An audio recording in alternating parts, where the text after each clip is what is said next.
Salve, salve, galera, boa tarde.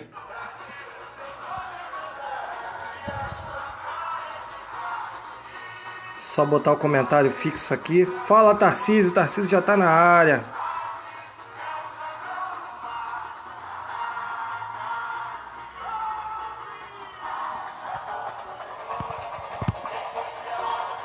Salve, salve, galera, grande abraço pra todo mundo aí. Felipe entrou. Quem mais? Jonas, fala, Jonas. Tarcísio já tá na área. Estamos aqui ao som de Sobre História Podcast, entrou aí na área. Fala, galera.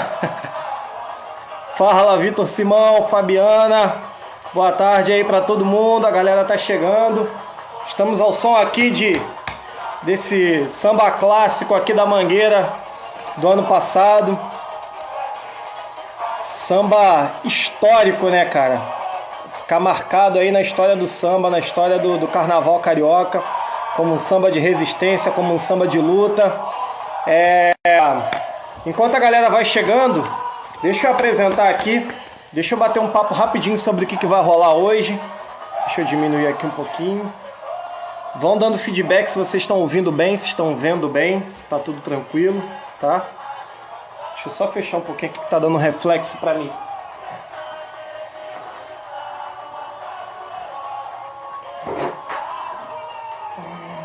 Acho que melhorou. Então, galera, começando mais uma live do Campeonato Barbosa, Campeonato Barbosão.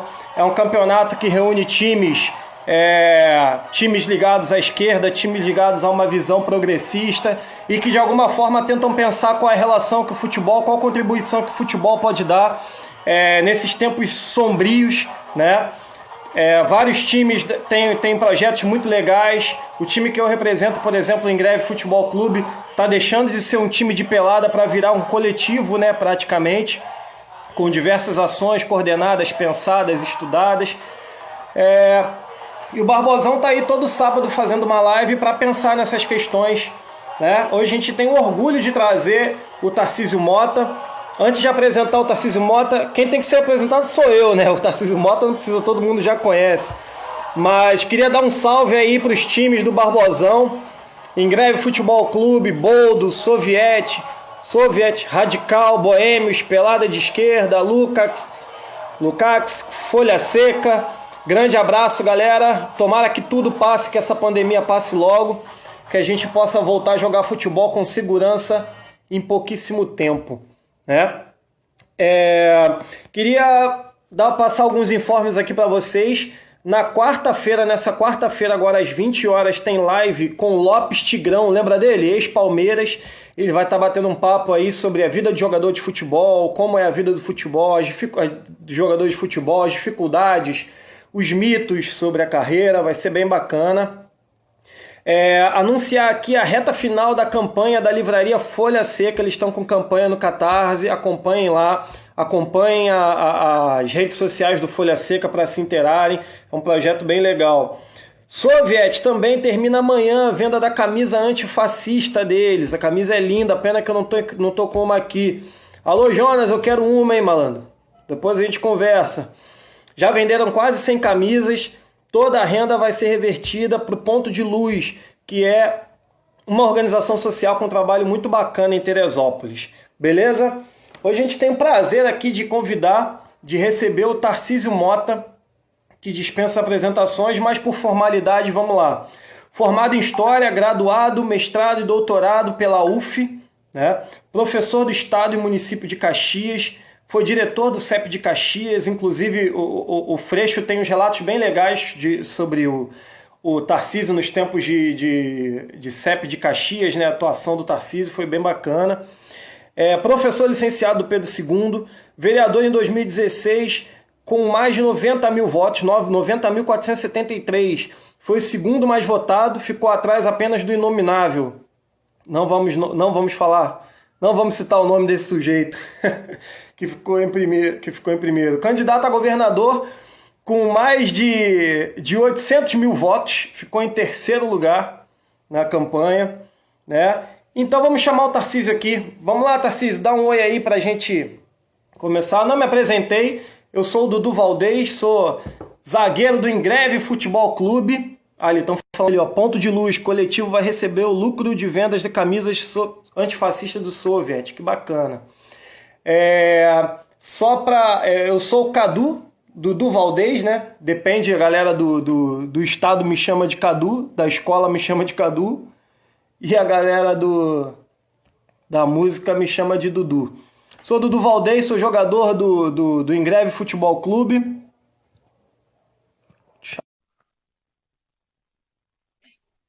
Pouco Tarcísio. Opa! Fala, meu camarada. Ih, ficou lá.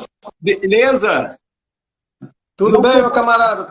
Você tá conseguindo me ver? Porque eu não tô conseguindo me ver. Minha imagem não consigo me ver. Não, a gente tá vendo. Eu tô vendo. Vocês veem o Tarcísio, galera? Eu tô vendo. Bom, vamos lá. Também não tem problema. Vai assim mesmo? Não, você quer que eu saia e entre de novo? Prefere? Pode ser, para você poder se ver. Pode ser. Vamos lá, vamos ver se dá certo.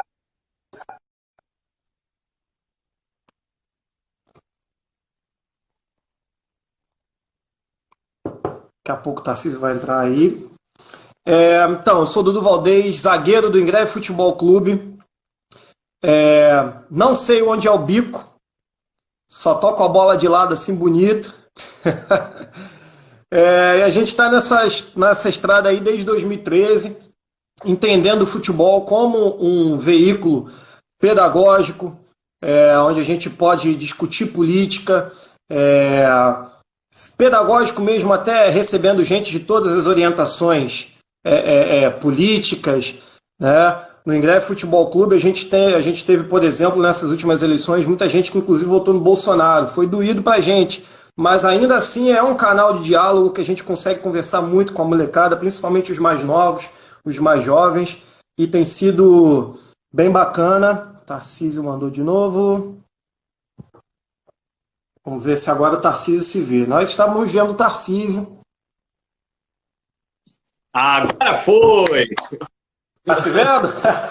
Agora foi, beleza? Boa tarde, meu camarada, tudo bem? Boa tarde. Dentro do possível, nessa história do isolamento, estamos indo. Pois é.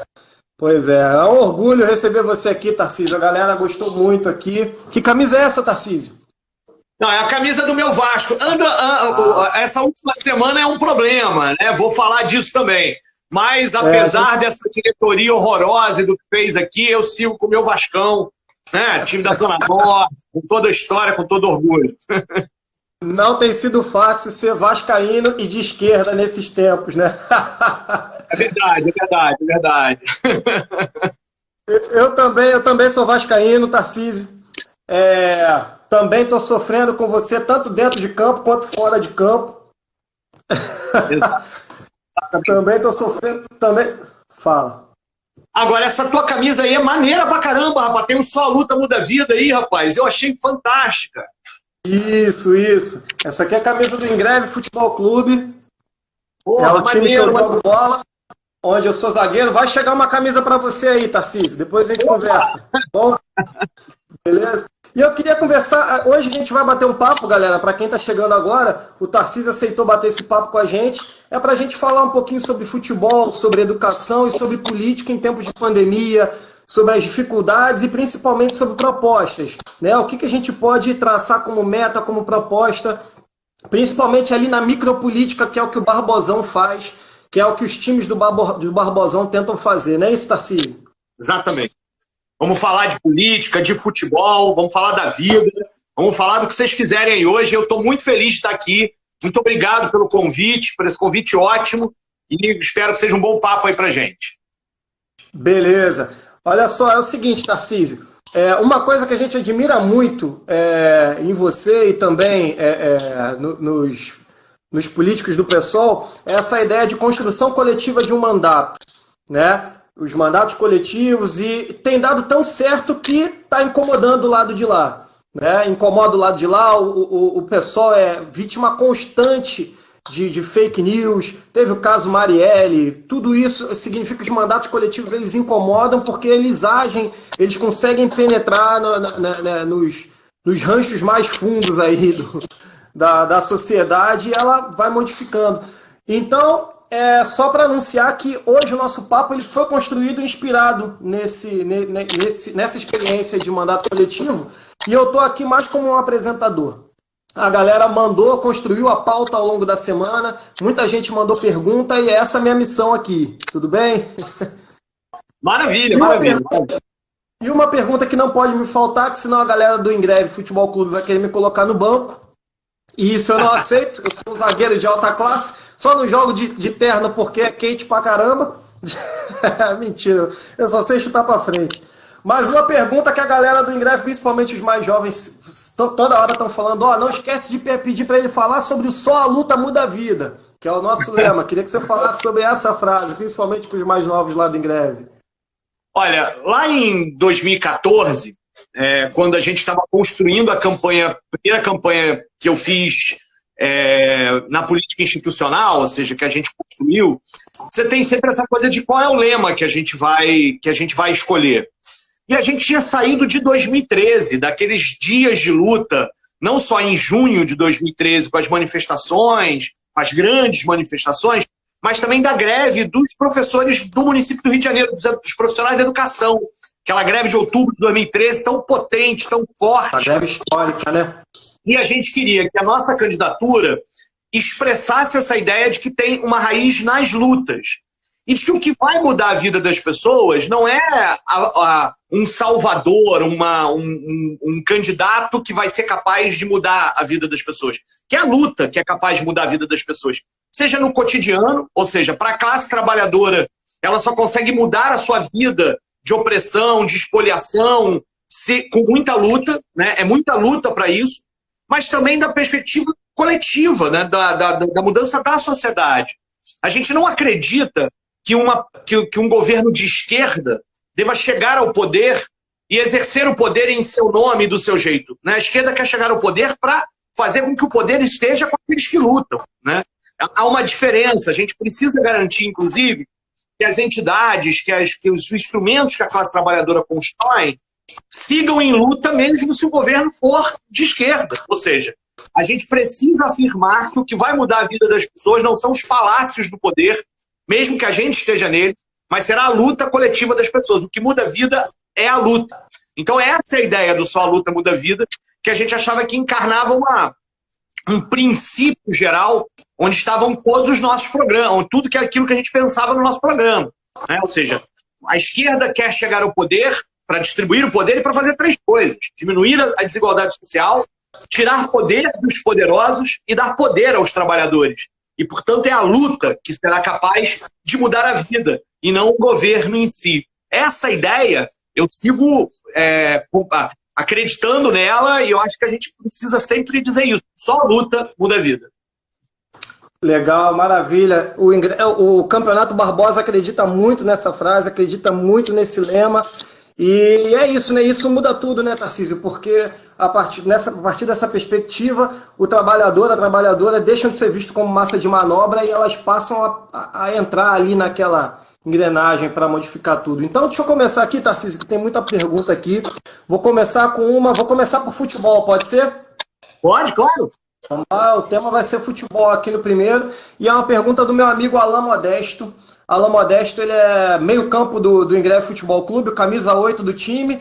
Ele só aceitou usar 8 depois que eu falei, pô, cara, você tem tudo a ver com o Juninho Pernambucano. Ele é vascaíno e não sabe ainda.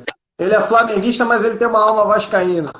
E ele te pergunta, Tarcísio, passamos de 40 mil mortes, olha só a defasagem, ele mandou isso há dias atrás. Já estamos 49.101 mortes, foi o que a gente fechou ontem, né? E o Cariocão voltou na última quinta-feira. É o momento do retorno do futebol. E o que você vê, e como você vê a postura dos dirigentes e jogadores de Vasco, como Vasco e Fluminense. Isso sem, ele não botou o Flamengo aqui, né? Ele é tendencioso. Mas é terrível, né, o Tarcísio? Então, é terrível, é um absurdo isso, não faz qualquer sentido, a não ser o sentido da morte desse governo federal que passou o tempo todo tentando minimizar a pandemia. Não faz o menor sentido retomar o Campeonato Carioca agora. Na verdade, a gente tem discutido de que retomar as atividades, sejam elas quais forem, neste momento, é muito perigoso. É verdade que aqui no município do Rio, a taxa de ocupação dos hospitais diminuiu, o que é um bom sinal. A gente não torce para que as pessoas estejam morrendo, a gente quer superar isso. Mas todos os outros fatores apontam que a pandemia não está sob controle. E de que a retomada das atividades agora pode fazer tudo explodir, o sistema de saúde colapsar e muito mais gente morrer. Então, a questão é, quando você começa a fazer coisas como essa, vai voltar ao Campeonato Carioca, qual é a sinalização que você dá para as pessoas que estão tentando ficar em casa? Bom, está sob controle, até futebol já está rolando, eu posso ir para a rua. Então tem uma lógica que não é nem só o jogo em si. O jogo em si pode estar num estádio vazio, pode ter todas as regras de distanciamento social, pode ter lá, que é sempre muito difícil acontecer, mas isso pode. Mas o problema é que ao retomar as atividades, você sinaliza para as pessoas que o pior já passou. E este é o momento do princípio da precaução, de que entre na dúvida, preservamos a vida. E preservar a vida era não começar o campeonato agora.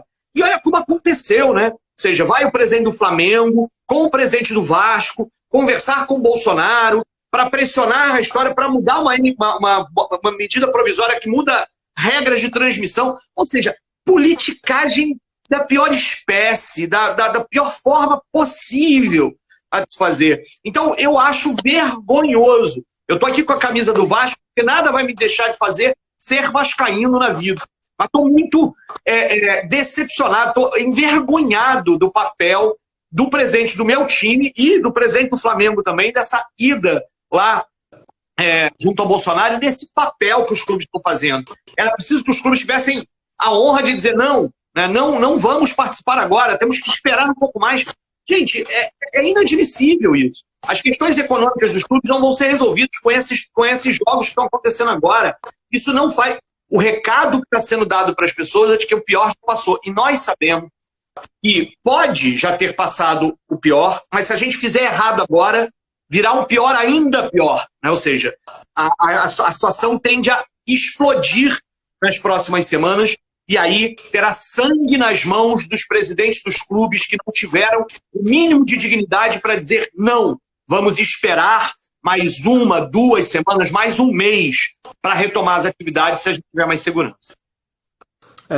A galera do Radical, que é um time do Barbosão, acabou de comentar aí, o presidente do Vasco ainda é médico, né? Pois é, e tá dando um mau exemplo, manchando a história do clube uma vez após a outra, se alinhando ao cara da Havan, por um contrato ridículo financeiramente para o Vasco. O Vasco continua numa situação econômica triste, terrível. E sobre a volta ainda do campeonato, ainda teve um outro simbolismo terrível, de ser ao lado de um hospital de campanha, que acabou de passar por um monte de crise, de denúncia, de mau uso do dinheiro público. É um simbolismo...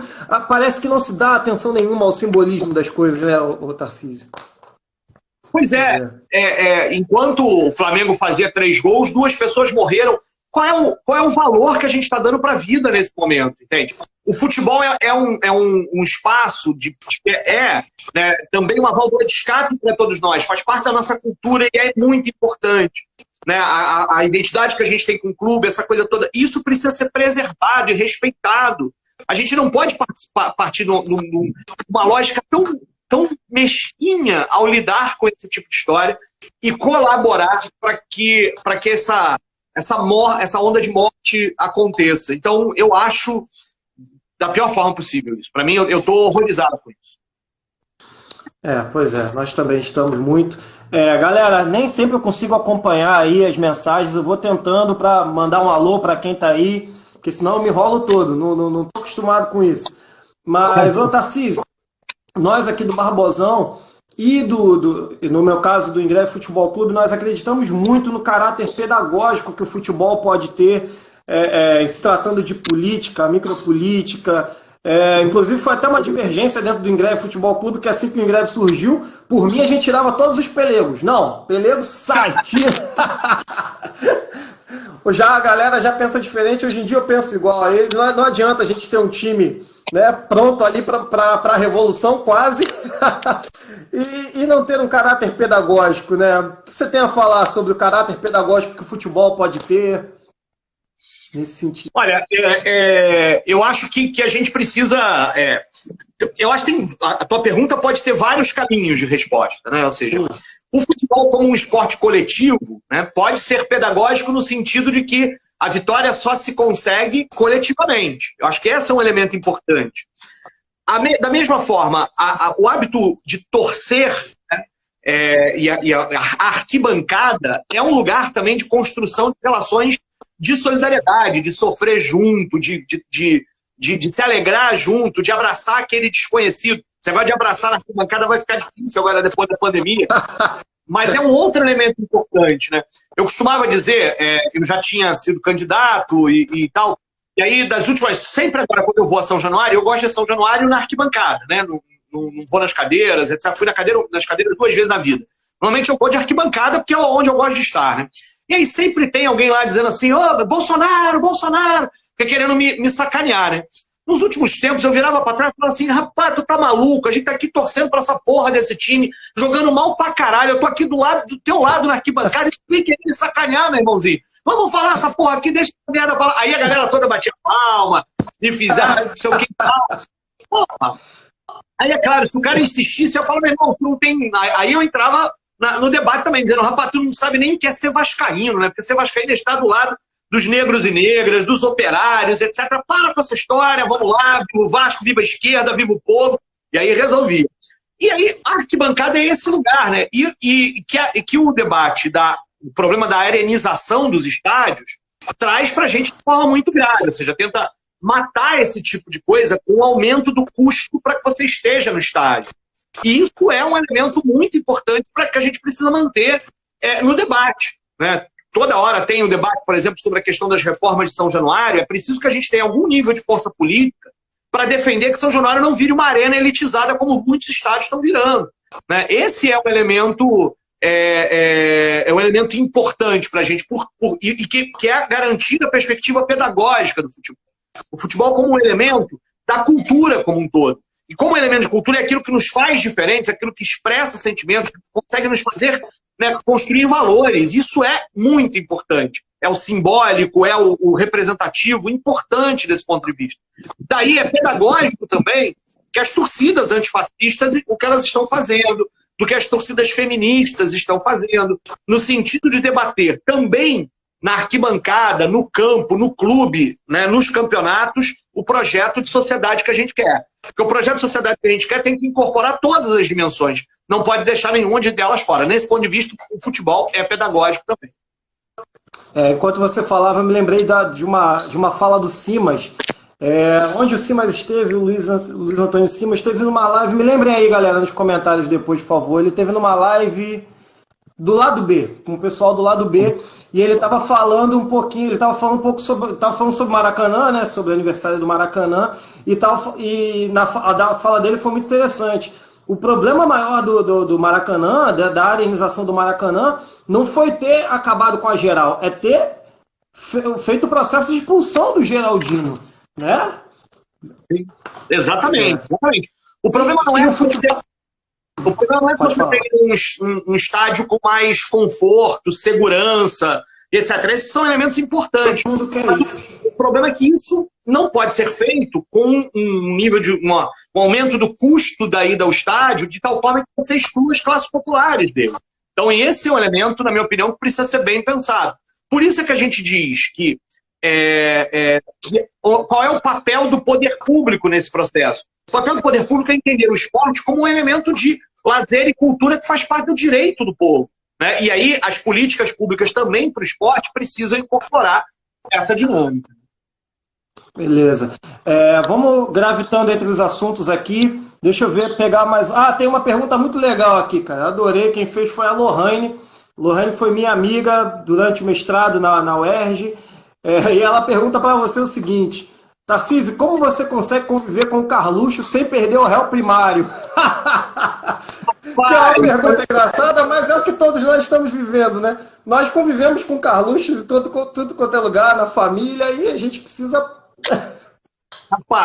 Primeiro, assim, é uma pergunta, a primeira parte é assim, não existe essa convivência porque ele quase nunca está lá.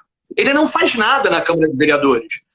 Tem uma coisa que às vezes eu falo assim, cara, como é que a gente fala para um eleitor dele, porque se bem que isso muitas vezes não importa, de que ele está votando em alguém que não vai fazer um único relatório sobre qualquer lei, um único parecer, não vai participar de CPI, não vai participar de comissão.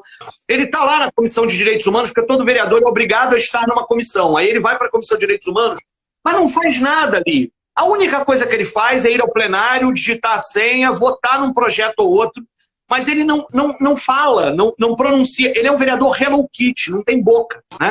É isso. Então, a convivência nem é tão assim, ou seja, é claro que estar no mesmo espaço é um problema, né?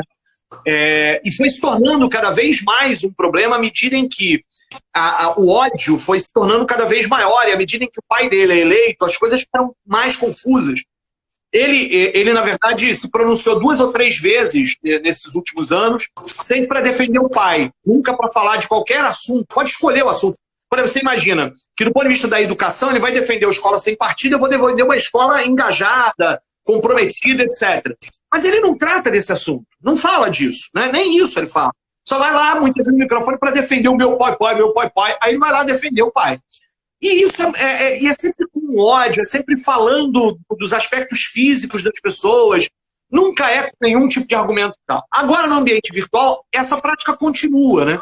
No grupo de Zap lá dos vereadores, toda hora que a gente sobe um pouco o tom de críticas políticas à família dele, ao governo dele, do pai dele, ele vai lá e começa a xingar, tal. Isso gera um mal-estar completo. Então, é ruim, né, conviver com ele. Mas eu confesso, né, que é isso. Ele é uma nulidade na política. Ele é uma nulidade na política. É absolutamente nulo do ponto de vista da atuação dele na Câmara dos Vereadores. Ele agora é do partido do prefeito. Mas nem assim ele consegue ter um mínimo de importância política para a cidade em que ele é o vereador mais votado. Isso é a contradição dos tempos que a gente está vivendo. Além porque a gente podia estar aqui discutindo sobre o fato de que a votação dele é porque a gente tem uma maioria de direita, conservadora, e o que a gente faz sobre isso? Mas o vereador mais votado da cidade é um vereador que não faz porra nenhuma, faz nada. E isso só complica a vida, porque se naturaliza, porque para as pessoas é isso.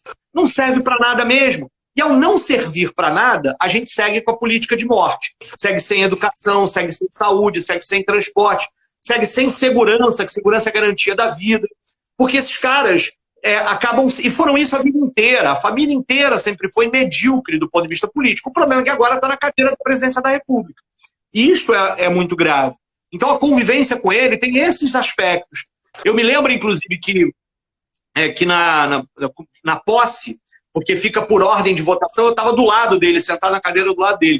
Eu ainda tentei puxar algum papo, mas, cara, as respostas são ruins, são horrorosas. Né? Eu fui até perguntar, mas vem cá, cara, tu é vascaíno igual teu irmão? Porque o Flávio Bolsonaro é vascaíno pro meu desespero, né?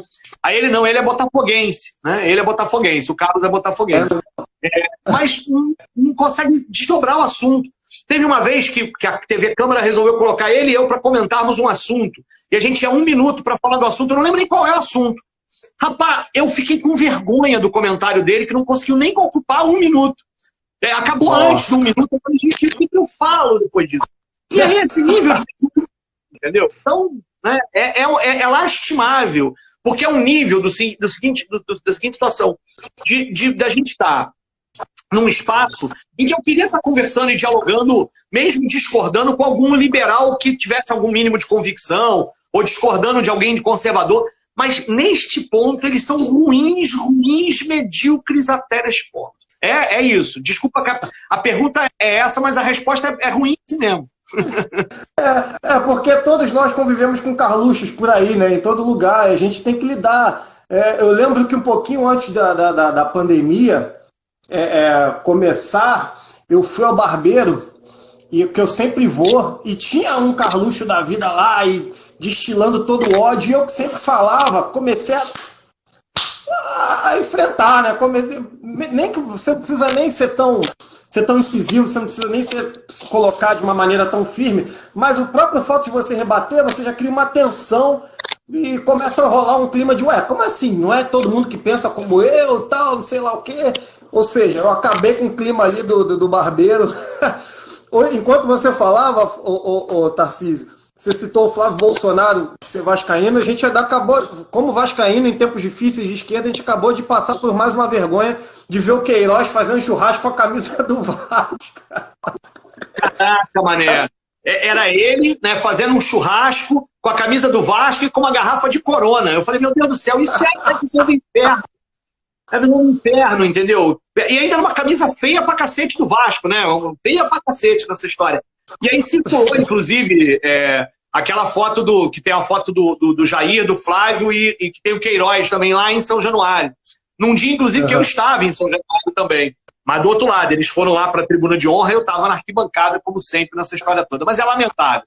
Mas é isso. A gente, inclusive, tem que conseguir provar, né? A gente precisa, como vascaíno, provar de que a gente tem torcedores como eu, como você, porque as coisas são ruins, né? Cabral, Eduardo Paes, Flávio Bolsonaro.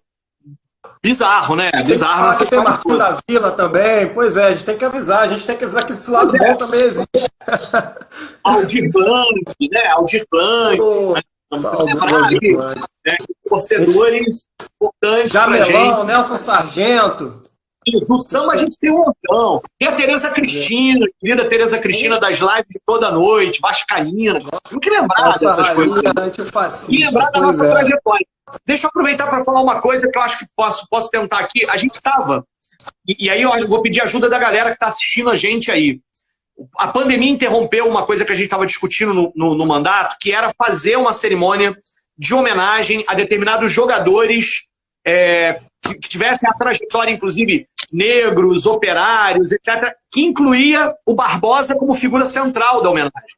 Da gente fazer na Câmara de Vereadores, fazer uma lógica. E eu acho que quando passar a pandemia, talvez não dê tempo ainda, ou no ano que vem, se por acaso eu for reeleito, vamos construir isso junto com a galera dos times aí do campeonato, junto com o pessoal dos times de esquerda, pensar uma homenagem que tem o Barbosa no centro da homenagem, a figura do Barbosa, e que a gente consiga pensar que outros jogadores, né, figuras públicas ligadas ao futebol, mereceriam homenagem numa lógica disso, do futebol engajado, popular, antirracista, antifascista. Eu tenho muita vontade de fazer isso. Muita vontade de fazer isso. A gente chegou a aprovar na Câmara e até hoje não fez um projeto de lei, ainda não concretizou, não fez uma cerimônia sobre isso, que era, inclusive, de tombamento, de um tipo de tombamento lá do estádio de São Januário. Então, a gente tem algumas tentativas.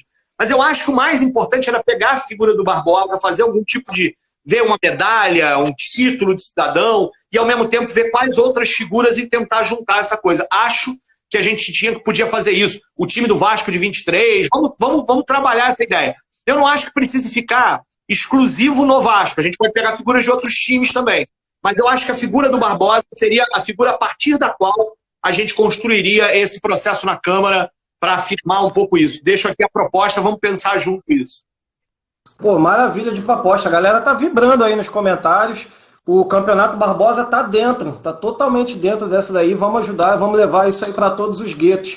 Você está falando aí de racismo, né, cara? O racismo institucional, ele é tão entranhado, né? Porque ele vai invisibilizando a questão do racismo no futebol, né?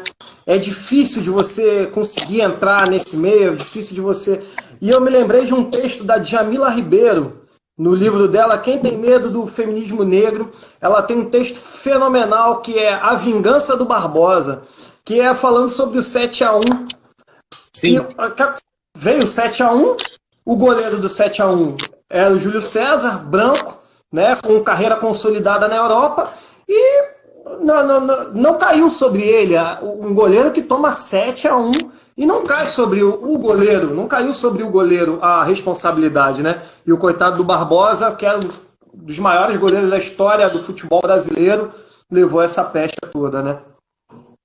Pois é, eu aprendo muito com o movimento negro, com os negros e negras, e sempre digo, olha, ao falar sobre isso, o que eu preciso é ouvir o que diz o movimento negro e aprender com o movimento negro e descobrir onde está o racismo em mim para tentar diminuir o máximo possível, extirpar de mim, porque é isso, é estrutural, a vida nos fez, e a gente precisa lutar cotidianamente para isso.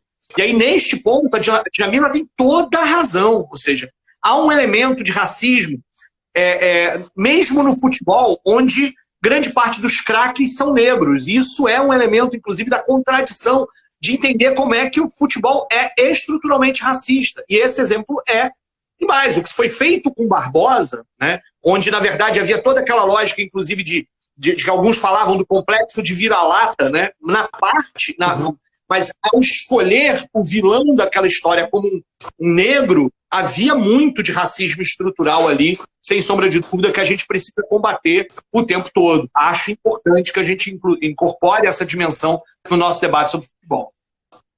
Verdade. Pegando o gancho aí, nas últimas semanas a gente viveu... a esquerda ela retomou as ruas para si, né? A direita ela estava se achando dona das ruas. Aliás, a direita está se achando dona do mundo, né?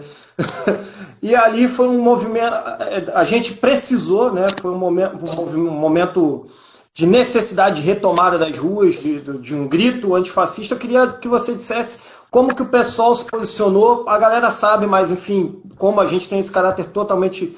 O Barbosão tem esse caráter pedagógico. Eu queria que você desse uma palhinha sobre como o pessoal se posicionou nesse movimento de torcidas antifascistas. Era um momento delicado, de pandemia, de curva ascendente, né? E era uma decisão muito complicada. Eu queria que você dissesse de como o pessoal se posicionou, se houve tensão. Não, então, foi um debate entre muitos de nós sobre como é que a gente faz, se a gente segue dizendo que é para as pessoas ficarem em casa, como é que nós vamos para a rua protestar? Só que o nível de contradição, de tensão, de conflito que estava acontecendo era tamanho, né, de que a gente não podia deixar de dar uma resposta nas ruas. Daí era isso, né? O pessoal, como um todo, apoiou as manifestações e o tempo inteiro procurou dizer, olha, vamos garantir as possibilidades de segurança, que estão também em seguranças sanitárias, temos que dar conta disso. Eu, por exemplo, fiquei doido para ir, mas, por exemplo, eu convivo com meu pai, que é idoso, grupo de risco grave, foi fumante a vida inteira, etc. E a minha própria obesidade é um fator de risco, por isso fiquei em casa. Mas doido para ir, fiquei nas redes sociais contribuindo, dando visibilidade, etc. Que era preciso ser. Todo mundo meio assim, né? Todo mundo estava meio assim. Mas é importante, eu acho que foi decisivo aquele momento que fomos para as ruas. Tanto que isso dá uma certa virada na nossa própria chave de entender a realidade que a gente está vivendo, né? A perspectiva, inclusive, do somos 70%, e é preciso dizer que dentro dos 70% há divergências, ou seja, né, nós não somos iguais ao Luciano Huck, não seremos nunca, mas é preciso que a gente tenha uma lógica de entender que, olha, o fascismo, embora crescente, embora cada vez mais presente, cada vez mais desavergonhado, é minoria na nossa sociedade. E a gente precisa mostrar isso, porque eles não podem ser maiores do que de fato são. E a gente precisa enfrentá-los. E o enfrentamento tem que se dar em vários níveis. Tanto que foi correto. Fizemos as manifestações, né? Teve o caráter antirracista, teve o caráter da presença das torcidas antifascistas, que bom, né? Eu aprendo muito com a minha querida companheira Carol Castro, né? O debate sobre a questão das torcidas organizadas, a criminalização delas, as dificuldades que acontecem, etc., Carol Castro da GDA, do Vasco, Há um debate importante sobre isso e a gente precisa, de fato, disputar esse sentido, né? Das torcidas organizadas e qual o sentido que elas podem fazer contra isso é importante em todos os clubes. Então, eu acho que nós vivemos um momento, nós estamos num momento histórico, né? Seja pela pandemia, seja pelo pior governo da história do Brasil, seja pelas manifestações nas ruas, a gente ainda não sabe o desfecho disso. Mas a gente tem muito orgulho de estar participando com luta, porque só a luta muda a vida. É isso aí, a galera do Em Greve adora. Deixa eu mandar um abraço aqui pra galera que tá aqui. Ito Oliveira, Hermano, Tiaro, meu amigo Tiaro, músico fantástico. Sigam o Tiaro nas redes sociais, galera. Hermano do Boldo, Felipe, Alain Modesto, Lohane. Um abraço, galera. Obrigado por vocês estarem aqui. Ô, Tarcísio, vamos numa de educação agora. E aí, Tarcísio? Que momento difícil para a educação, não só no Brasil, mas no Rio de Janeiro. Eu vi uma live sua essa semana, não sei se foi segunda-feira, se foi terça-feira, uma live muito bacana com o pessoal do Slam das Minas, né, o pessoal da cultura de rua, foi uma live muito bacana. E eu lembro de uma fala muito impactante, se eu não me engano, foi da Rainha das Rimas. Se não foi ela, você me corrija, por favor. Ela contou o relato de extrema dificuldade que o povo de cultura de rua está passando, a dificuldade até de lidar com tecnologia, ela não estava acostumada com tecnologia, né? Os aparelhos, as dificuldades, e a gente está vivendo isso na educação também. Né? Eu sou professor do Estado, aqui em São João de Meriti, no Colégio Alzira, beijo para a galera do Colégio Alzira, sou professor do município de Piraí, e a gente está vendo, principalmente aqui embaixo, em São João, a gente está vendo a dificuldade extrema, não, São João não, no Rio de Janeiro inteiro, né, no estado do Rio, a gente está vendo a dificuldade intensa, que é, primeiro, de acesso à internet, a dificuldade dos alunos que têm para terem acesso à internet. Aí eu queria até que você retomasse uma fala que você disse lá na live sobre o projeto que estava em andamento de popularização da internet. E também a própria questão de aparelho, né? Se você for pegar a população daqui de São João, a galera compra aparelho, vão comprar o mais baratinho. Aquele de R$400, aquele smartphone com memória pequenininha, então chega Se você manda um arquivo em PDF, às vezes você impossibilita o aluno de abrir aquilo ali, não tem memória para aquilo. Um celular para 7 famílias. Queria que você fizesse um panorama sobre essa situação. A área da educação vai sofrer um impacto muito grande por conta da questão da pandemia. Porque a paralisação das escolas foi uma das primeiras medidas a serem tomadas, corretamente. As escolas não poderiam e não podem ser vetores de morte, né? Na medida em que podem se tornar nas aglomerações um elemento de aceleração do contágio dessa doença maldita. E aí isso é um problema, porque você paralisou as atividades e aí os governos, via de regra, pensam, o que a gente faz? Está todo mundo em casa, vamos fazer educação à distância. O problema é que a educação à distância não é educação. E é preciso clareza sobre isso. E aí você teve, de um lado, grupos empresariais forçando, porque isso significa venda de equipamentos, de programas, de softwares, de tal, né, pressionando para que isso acontecesse, vinha uma oportunidade de negócios. E grupos que sempre quiseram, vão continuar querendo destruir o papel do professor como figura importante, construtor do conhecimento. Eles vivem querendo nos fazer meros transmissores de um conhecimento pronto e acabado. Ou seja, destruir o que é o papel e o trabalho docente. Né? E esse tipo dessas duas pressões são muito perigosas. Especialmente porque, quando a gente vai olhar na prática o que acontece nessa questão do ensino à distância, é de que ele aumenta a desigualdade social existente antes da pandemia. E esse é o fato que você estava falando. Ou seja, você já tem uma desigualdade imensa no acesso do conhecimento acumulado pela humanidade fora da pandemia. Ou seja, há escolas bem estruturadas, há escolas com professores com tempo e tranquilidade para dar aula. E não só, isso não é uma comparação imediata entre público e privado. Se a gente comparar, por exemplo, as condições para selecionar no Colégio Pedro II, onde eu sou professor, ou no Colégio Politécnico da Fiocruz, com escolas da rede estadual, na periferia, escolas municipais, você vê um enorme, que inclusive isso revela a farsa da tal da meritocracia. Né? Você bota um Fusquinha para competir com um carro de Fórmula 1, o carro de Fórmula 1 vai ganhar a corrida e você culpa o motorista do Fusquinha pelo fracasso. Não faz o menor sentido. E a tal da educação à distância ampliou essa desigualdade. E os governos fazem muito pouco para resolver isso. A questão do acesso à internet é o mais evidente. Ou seja, grande parte das classes populares tem hoje acesso à internet absolutamente precário, pré-pago no celular. É impossível fazer qualquer processo de educação à distância estrutural com esse nível. E isso, porque a pessoa já vai ter perdido a interação, já vai ter perdido a lógica, perdido um montão de coisa. Mas esse desafio técnico é um desafio sobre o qual a gente precisa ajudar a refletir sobre ele. Porque, na verdade, os cientistas hoje apontam que, para frente, nós viveremos situações de quarentenas intermitentes. Então, também nesse ponto, pensar como é que você mantém algum nível de contato, algum nível de relação daquela criança que está na escola com a produção do conhecimento é importante. Só que isso não pode substituir o elemento presencial, não pode substituir a educação como ela de fato é, que é um processo coletivo de troca, de construção presencial. Então, a gente está diante, nós que somos professores, talvez do maior desafio das nossas vidas, que é pensar a educação em tempos pandêmicos. Como é que a gente vai fazer isso?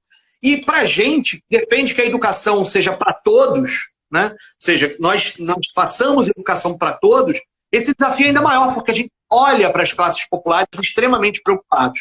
Tem, de um lado, a defesa do papel do professor, mas, de outro lado, o acesso do conhecimento à humanidade. Eu acho, por exemplo, que algum nível de estímulo a atividades que sejam feitas em casa é preciso que aconteça.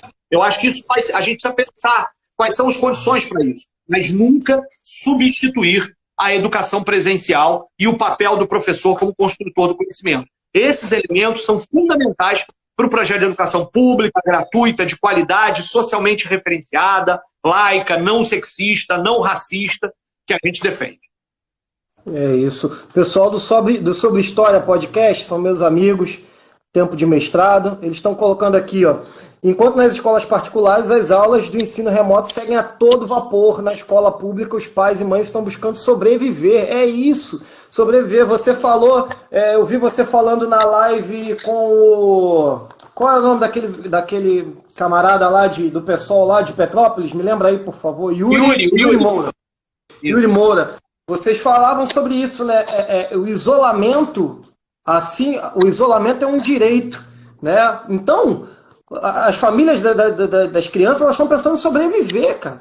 Elas estão pensando em sobreviver, e como é que vai ficar pensando agora em... É uma tristeza, é um circo de horrores.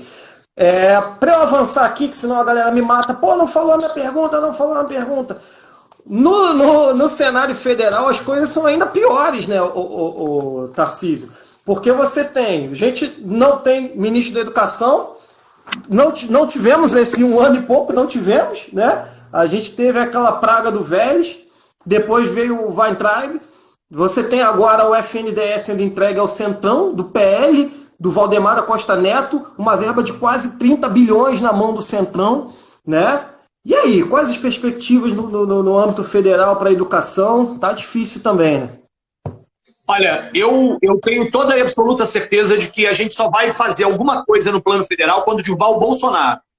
Comemorar a queda do Weintraub, é claro, né? A gente cair do jeito que ele caiu, a gente obviamente tem algo a comemorar, né? Dá para brindar, mas a gente não pode ter nenhuma ilusão. Enquanto o presidente Bolsonaro não cair, tudo que vier será de morte, será pior. Eu não tenho a mínima ideia de quem vai substituí-lo, mas tenho certeza de que quem substituí-lo continuará sendo alguém que quer destruir a educação. E ainda mais com esse elemento que você está falando, ou seja, onde é que o Bolsonaro resolve agora se sustentar? Exatamente naquilo que era o centro do seu discurso de que ele era diferente. Ou seja, ele vai negociar cargos em troca de apoio político. Este elemento na minha opinião, um elemento decisivo que a esquerda tem que construir um conhecimento dizendo que isso precisa acabar. E este é um dos problemas, na minha opinião, graves do que foi a experiência dos governos do Lula e Dilma. Eles, na verdade, se adequaram a esta lógica da governabilidade em troca de cargos, e isso acabou com a possibilidade dos processos estruturais, de fato, avançarem naqueles governos.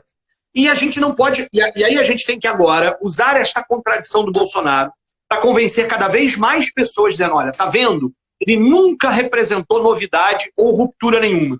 ele sempre foi mais do mesmo. Ele tinha um discurso antissistêmico oportunista, mas na prática ele sempre fez parte desse tipo de prática política. E aí, do ponto de vista da educação, a gente vai resistindo nas medidas concretas. Agora, recentemente, por exemplo, essa revogação da portaria que garantia alguma política de cotas na pós-graduação é o alvo que a gente precisa resistir e revogar esta portaria, o último ato desse horroroso Weintraub, né? A gente precisa resistir a isso e precisa, no plano geral, dizer fora Bolsonaro. É preciso retomar a questão, porque não se trata de uma disputa sobre modelos de educação. Nós tínhamos uma disputa, eu era aluno de universidade durante o governo Fernando Henrique Cardoso, o Paulo Renato, que era o ministro da Educação. Nós odiávamos o Paulo Renato, né? Mas ali havia uma disputa sobre modelo de educação, aquele modelo neoliberal, privatista, e a gente resistiu. Ali havia. Hoje, não é isso que se trata. O que nós temos é um governo anti-educação, anti qualquer perspectiva de educação. Ele quer destruir a ideia da educação e da ciência. Né? Ele ataca educação, ciência, cultura e meio ambiente de formas muito decisivas o tempo todo. Né? E por isso a gente precisa derrubá-lo. E vamos continuar. Nós temos um projeto de sociedade que incorpora um projeto educacional muito generoso, que a gente precisa convencer as pessoas. É um projeto que tem com o Paulo Freire como centro. Né? Agora, a gente precisa recuperar essa perspectiva de que precisa derrubar o Bolsonaro. Esse é o caminho. É preciso acabar com esse governo de morte. E aí, obviamente, o Mourão não é saída nenhuma. O Mourão será um governo do Centrão e dos militares, com o mesmo tipo de lógica. Então, é preciso encontrar o caminho para a gente retomar uma questão. Alguém está lembrando aqui terraplanistas, etc. e tal. Mas teve uma frase que tem muito essa semana dizendo assim, até a terra plana gira, né? Aí alguém respondeu, a terra plana não gira, ela capota. Tá na hora da gente capotar esse governo, mudar tudo, porque isso não há saída para a educação dentro desse governo, não há saída para a cultura dentro desse governo, não há saída para a saúde dentro desse governo. Não, é isso, nós precisamos derrubar este governo. Fico lembrando dos meus planos de moleque quando eu tinha uns 15 anos. Nunca, nos piores dos meus planos, eu nunca ia imaginar que a gente estaria discutindo com obscurantistas em pleno 2020, né? E lavando sacola de plástico. Necessidade. Tarcísio, eu olhei para o relógio aqui e tomei um baita susto. Nós temos 2 minutos. E você está bem apertado de tempo. Dá para a gente voltar só para as considerações finais, encerrar você fazer as suas considerações finais. Outra coisa, o Ingreve Futebol Clube ele tem um podcast que se chama Código 61, que é para falar sobre isso também, futebol, política, Código 61 por causa do Ingreve, né? O código que a gente recebe quando faz greve então eu queria aqui pedir primeiro a sua autorização para esse bate-papo virar um episódio de podcast, pode ser? Mas se pode ser, mas aí tem uma regra. No finalzinho, todo finalzinho de episódio, a gente elege o pelego da rodada. É o cara que vacilou, o cara que deu mole pra caramba. Pense em alguém para na volta você falar. Vou fazer mais 2 perguntas na volta e você encerra, pode ser? Pode ser. Beleza, galera? Vou encerrar essa daqui para não cortar no meio do caminho, porque falta 1 minutinho e a gente volta pro Tarcísio encerrar. Beleza? Beleza.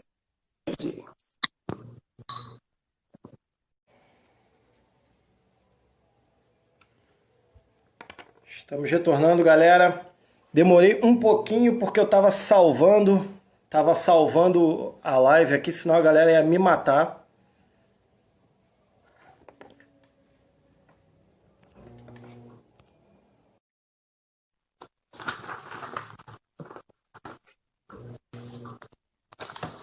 Vamos lá.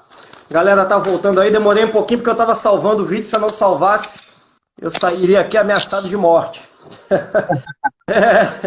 Vamos lá, Tarcísio. Não quero tomar muito seu tempo. Você está muito atarefado. Eu agradeço de novo aí. Eu tenho uma outra live. Tem que entrar numa live do pessoal lá, de uma galera do pessoal de Londrina que vai fazer o lançamento. E ainda tem uma outra reunião, 5 horas. As coisas estão meio... Mesmo sábado, né? Mas deixa eu te falar, antes de falar, tem uma galera perguntando sobre a questão dos campos do aterro.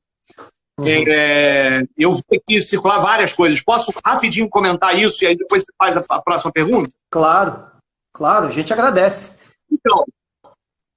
Então o que acontece, né? o Crivella largou a cidade, né? Ou seja, é um abandono completo. E aí o aterro do Flamengo é parte desse abandono, né? Ele o tempo inteiro colocou, no final das contas, a administração do aterro do Flamengo nas mãos da família da Leila do Flamengo, e é de novo aquela história de troca de cargos por apoio político que a gente estava falando antes, e isso representou uma falta completa de verba para isso. Então a gente tem denunciado essas coisas.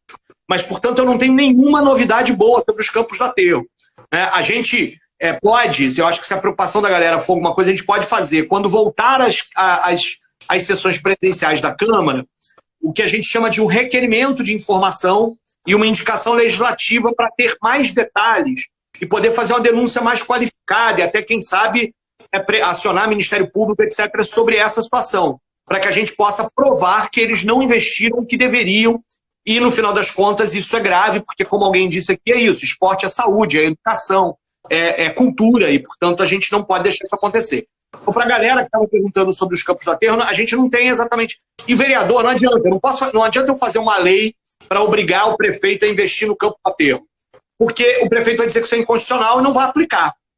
Mesmo que eu aprovasse uma lei dessa, isso tem a ver com essa coisa do poder do vereador nessa história. Nosso poder é muito maior de fiscalização do que de fazer leis no ambiente da Câmara.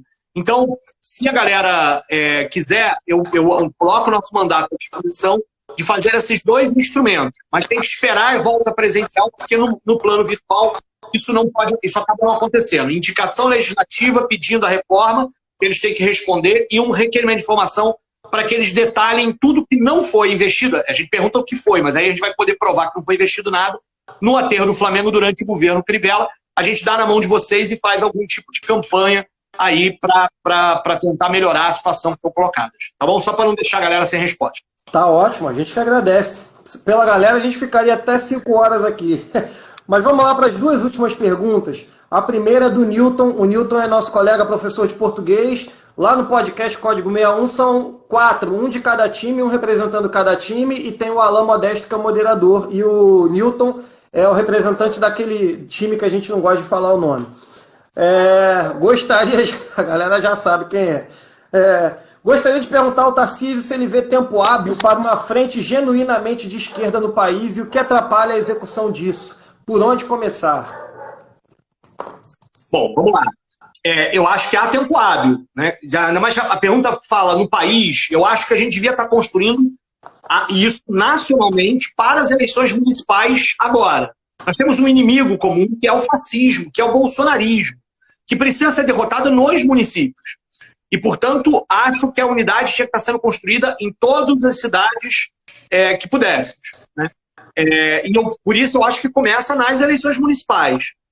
De fato, existem dificuldades, né? Ou seja, às vezes a dificuldade existem dificuldades que são do ponto de vista de você conseguir achar um programa comum, né? Ou seja, achar um programa político comum. E eu acho que esse é o momento mais fácil de fazer, de que a gente construa este programa comum. Mas há também a perspectiva de que muitas vezes os projetos de autoconstrução dos partidos são colocados à frente dos projetos coletivos na sociedade. E isso é uma questão de que a gente precisa romper, né?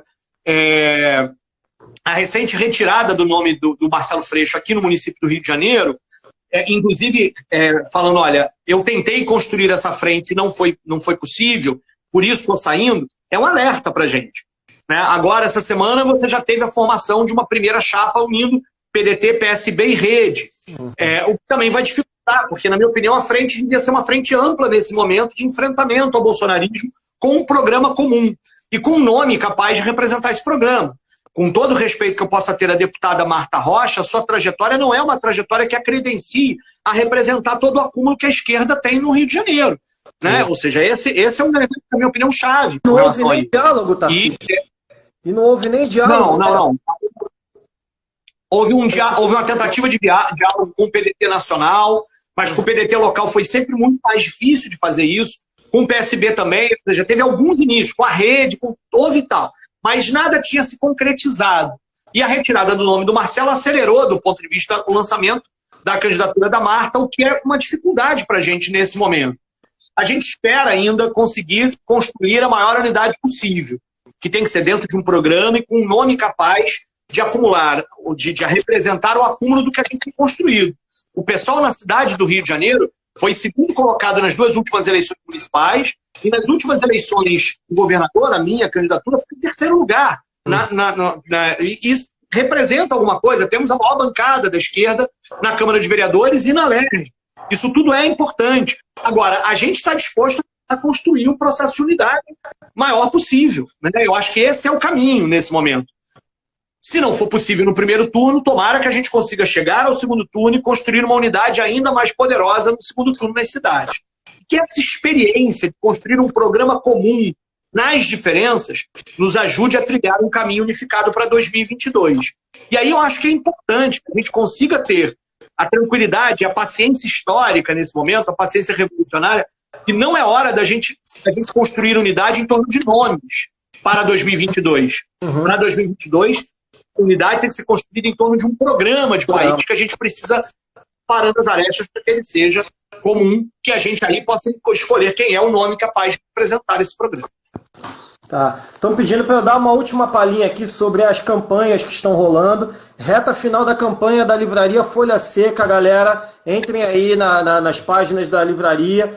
E da campanha do Soviet, que termina amanhã. Venda da camisa antifascista. Tá linda a camisa dele. Eles já venderam quase 100 e serve para ajudar a Ponto de Luz, que é uma organização social muito bacana lá em Teresópolis. A última pergunta antes do pelego da rodada. Pensou num pelego da rodada, Tarcísio? Tem muito para escolher, né? É difícil de escolher. Já sei. Na hora me veio. Tá ótimo. A última pergunta vem do Rafael Moura, que não é o He-Man, não é o atacante, que foi do Fluminense. Rafael Moura, daqui de São João de Meriti, amigo do Ingreve. Ele fez 2. Rafael, vou fazer só uma, tá? Por causa do tempo do Tarcísio. Ele pergunta se a agroecologia pode ser uma alternativa interessante nesses tempos, quando rolar o pós-pandemia, né? E eu me lembrei, quando ele fez essa pergunta, eu li o seu programa de candidato a governador, e uma das partes que mais me sensibilizou foi esse, da ideia da agroecologia ligada à merenda dos alunos. Queria que você falasse sobre isso. Olha, excelente pergunta. Né? Eu aprendi com o movimento agroecológico, com a galera que defende isso. Sempre gosto muito de conversar com essa galera, porque, na verdade, a discussão sobre a promoção da saúde às vezes fica escondida. Quando a gente fala em saúde, a gente pensa em hospital, né? A gente pensa na cura para a doença e não na promoção da saúde.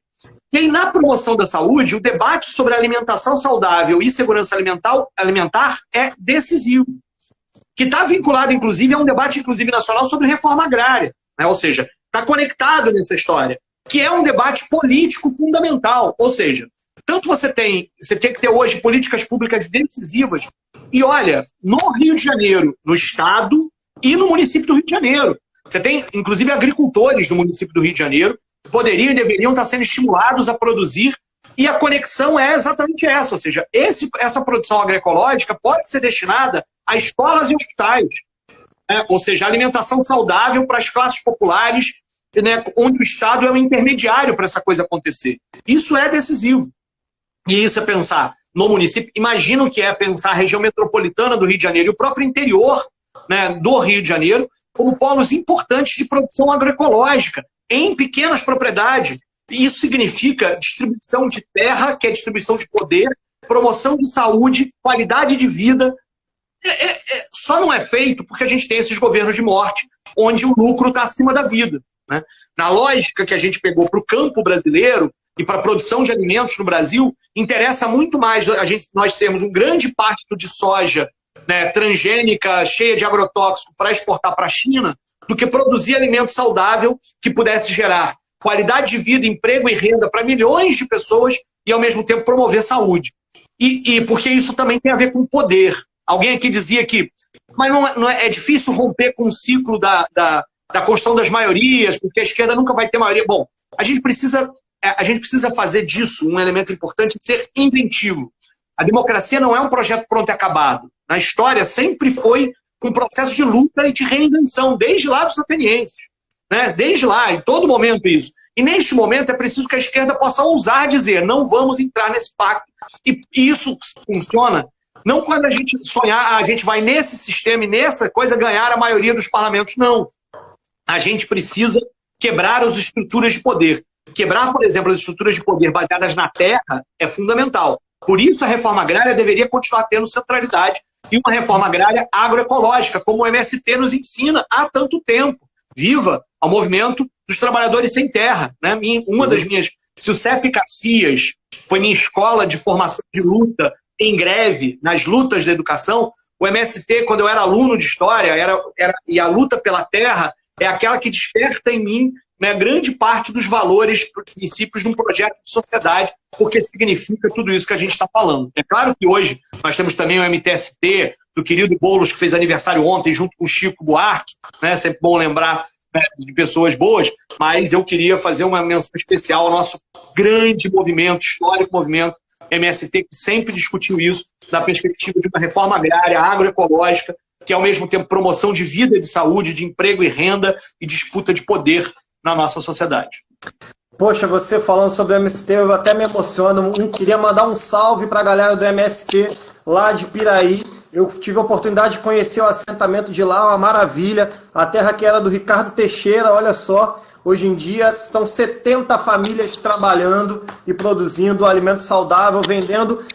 Olha só, Tarcísio, eles fazem uma feirinha lá na praça de Piraí, onde o alface orgânico, livre de agrotóxicos, é vendido por R$ 1,50, R$ 2,00. Um salve para a galera do MST aí de Piraí. Tarcísio, muito obrigado. Eu ficaria aqui até 7 horas, está muito legal. Um abraço aí para a galera. Tem que falar. Deixa eu só mandar um abraço aí para a galera.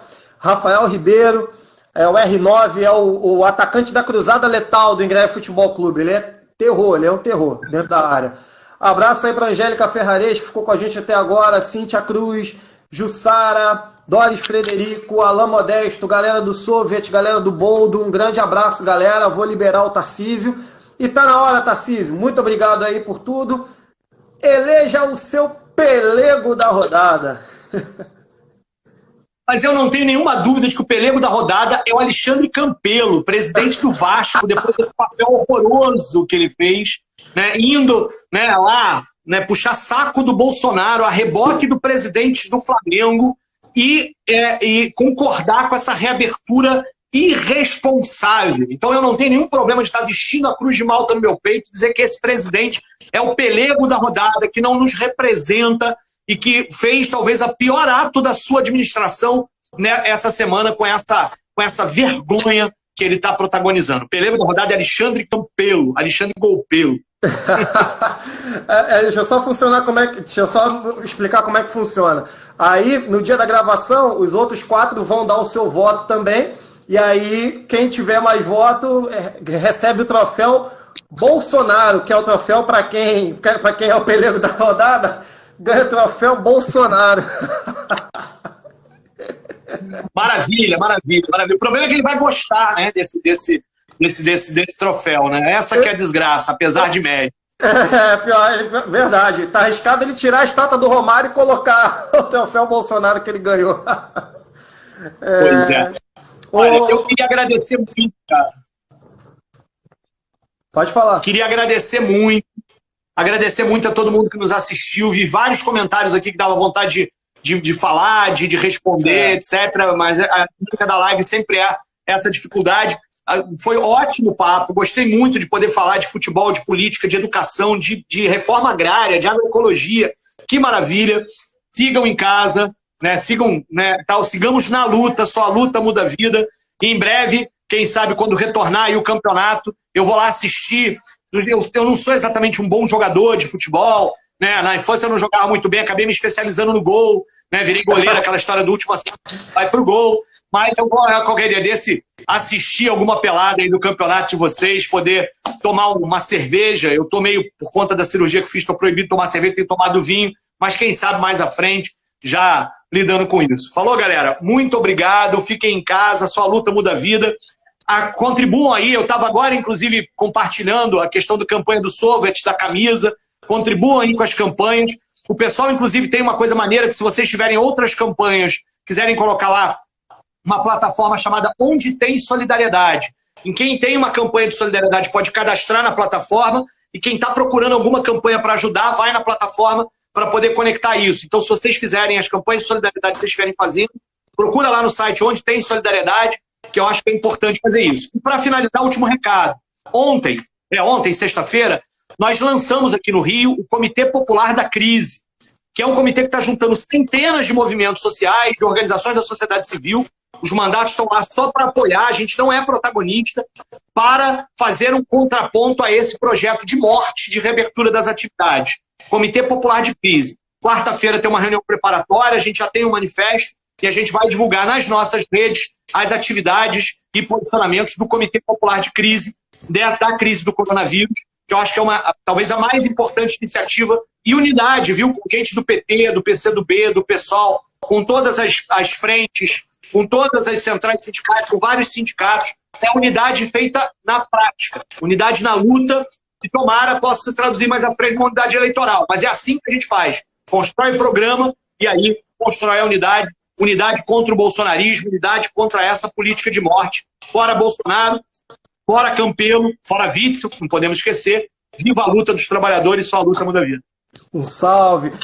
Muito obrigado, Tarcísio, muito obrigado, foi muito legal. A galera tá indo ao delírio aí. Mas de sopetão para acabar, sem combinar nada, muito rápido, se bobear, só citando. Tem alguma dica cultural pra galera pra gente jogar no Código 61? Um filme, um livro, uma série, qualquer coisa?